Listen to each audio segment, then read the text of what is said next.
দেশবাসীর কাছে আমার আবেদন, আপনারা যদি আমার উপরে বিশ্বাস রাখেন, আমার উপরে ভরসা রাখেন, তাহলে নিশ্চিত করেন যে দেশে কোনো জায়গায় কারো উপরে হামলা হবে না।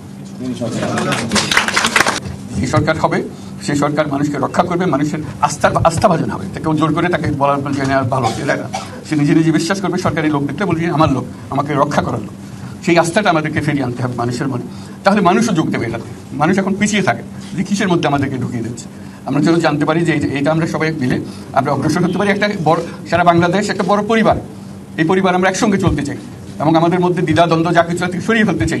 যারা বিপথে গেছে তাদেরকে পথে আনতে চাই।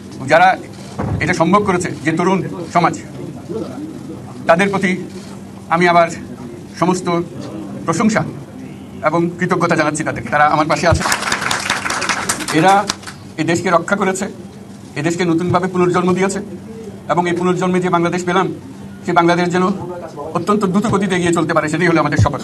সেটা আমরা রক্ষা করতে চাই, এগিয়ে যেতে চাই। আজকে আবু সাঈদের কথা মনে পড়ছে আমাদের, যে আবু সাঈদের ছবি বাংলাদেশের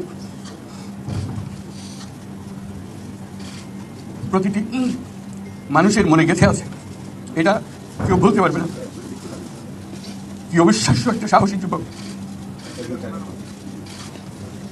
বন্দুকের সামনে দাঁড়িয়ে আছে এবং তারপরে থেকে কোনো যুবক কোনো যুবতী আর হার মানে নাই, সামনে গিয়ে গেছে এবং বলছে যত গুলি মারো মারতে পারো, আমরা আছি। তো যার কারণে এটা সারা বাংলাদেশ জুড়ে এই আন্দোলন ছড়িয়ে গেছে এবং যার কারণে বাংলাদেশ এই দ্বিতীয়বার স্বাধীনতা অর্জন করলো। এই স্বাধীনতাটা আমাদেরকে রক্ষা করতেই হবে, শুধু রক্ষা করা নয়, এই স্বাধীনতার সুফল প্রতিটি মানুষের ঘরে পৌঁছাতে হবে। তা না হলে স্বাধীনতার কোনো দাম নেই। এই স্বাধীনতাকে পৌঁছানো হলে আমাদের শপথ, আমাদের যে প্রতিজ্ঞা যে আমাদেরকে এটা করতে হবে, ঘরে ঘরে পৌঁছাতে হবে। মানুষ যেন জানে যে বাংলাদেশ স্বাধীন হওয়ার অর্থ হলো তার নিজের পরিবর্তন, ব্যক্তির পরিবর্তন, সুযোগের পরিবর্তন, তার ছেলে মেয়ের ভবিষ্যতের পরিবর্তন। এটা যেন প্রত্যেকে বুঝে নেয় এবং আজকে তরুণ সমাজকে বোঝানো যে এই দেশ এটা তোমাদের হাতে, তোমরা এটাকে তোমাদের মনের মতো করে গড়ে তুলবে।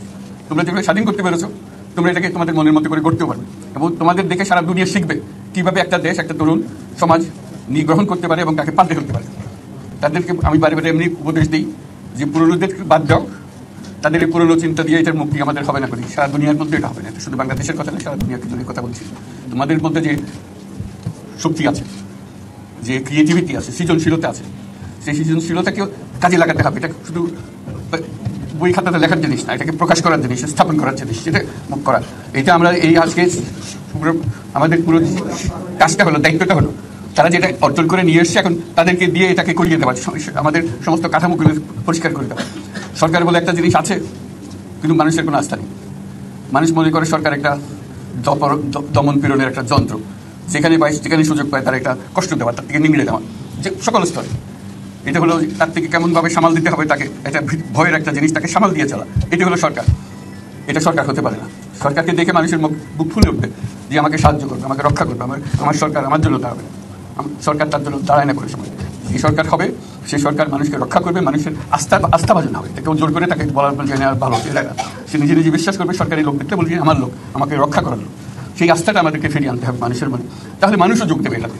মানুষ এখন পিছিয়ে থাকে যে কিসের মধ্যে আমাদেরকে ঢুকিয়ে দিচ্ছে।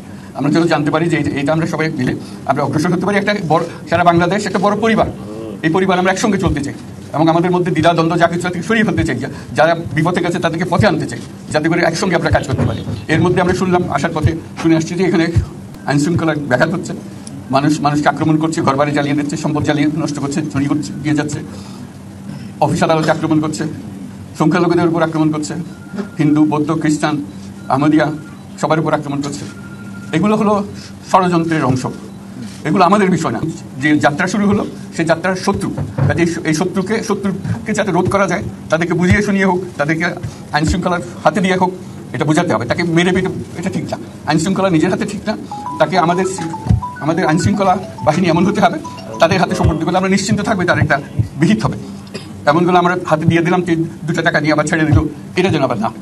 আমাদের সেই আস্থাটা আমাদেরকে আনতে হবে। কাজে আইন শৃঙ্খলা যখন আমাদের প্রথম কাজ, এই আইন শৃঙ্খলা ঠিক না হওয়া পর্যন্ত এটা আমরা অগ্রসর করার জন্য পদক্ষেপ নিতে পারবো না। আপনারা আমার উপরে আস্থা রেখে আমাকে জানিয়েছে, ছাত্ররা আমাকে আহ্বান দিয়েছে, সেটাতে আমি সাড়া দিয়েছি। এটা আমাদের প্রথম দায়িত্ব। এটা যদি আমি করতে না পারি, এটা আমার কথা যদি না শোনেন আপনারা, তাহলে আমার প্রয়োজন এখানে নাই। আমাকে বিদায় দেন, আমি আমার কাজে থাকি, সেখানে আমি ব্যস্ত থাকি। যদি আমাকে প্রয়োজন মনে করেন তাহলে আমাকে প্রয়োজন মনে করলে আমাদেরকে দেখাতে হবে যে আমার কথা আপনারা শোনেন। আমার কথা না শুনলে আমার কোনো প্রয়োজন নাই। আমার প্রথম কথা হলো, আপনারা বিশৃঙ্খলা থেকে দেশকে রক্ষা করেন, আপনারা সহিংসতা থেকে দেশকে রক্ষা করেন, যাতে আমরা যা যা আমাদের ছাত্ররা আমাদেরকে পথ দেখায় সেই পথে আমরা এগিয়ে যেতে পারি। এটা একটা খুব সুন্দর দেশ হতে পারে, বাংলাদেশ একটা খুব সুন্দর দেশের সম্ভাবনাময় দেশ। কাজে এই সম্ভাবনাগুলোকে আমরা নষ্ট করে দিয়েছি। এখন আবার সেই বীজতলা আবার তৈরি করতে হবে, আবার আমাদেরকে জেগে উঠতে হবে।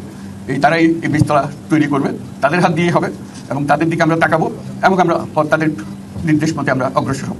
এখানে সরকারি কর্মকর্তা কর্মচারী যারা আছেন, সেনাবাহিনী, বিমান বাহিনী, নৌবাহিনী প্রধানরা যারা আছেন, তাদের প্রতি অনুরোধ, আমরা একটা পরিবার, এইটার মধ্যে যেন আমাদের কোনো